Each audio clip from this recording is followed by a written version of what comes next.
வந்து லிஸ்ட்டு பார்த்துக்கோங்க. அடுத்து நம்ம புக்கு போகலாம். வந்து 4th போட்டுருக்கோம். அதை வச்சு தான் அவங்களால கண்டுபிடிக்க முடியும். வாங்க ஓப்பன் பண்ணுவோம். இப்போ பிங்க் கலர் கொடுத்துருக்காங்க, அப்போ ப்ளூ கலர் கொடுத்துருக்காங்க. இது வந்து என்ன சப்ஜெக்ட்னு தெரியல, அவங்க தான் சொல்லணும்.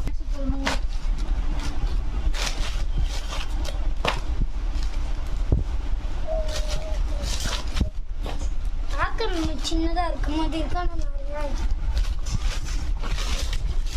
இப்போதான் ப்ளூ வந்துச்சு. இதெல்லாம் என்ன நோட்டுன்னு தெரியல. இப்போ வந்து ப்ளூ கலர் நோட்டில் வந்து 3 இருக்கு. பிங்க் கலர் நோட்டில் வந்து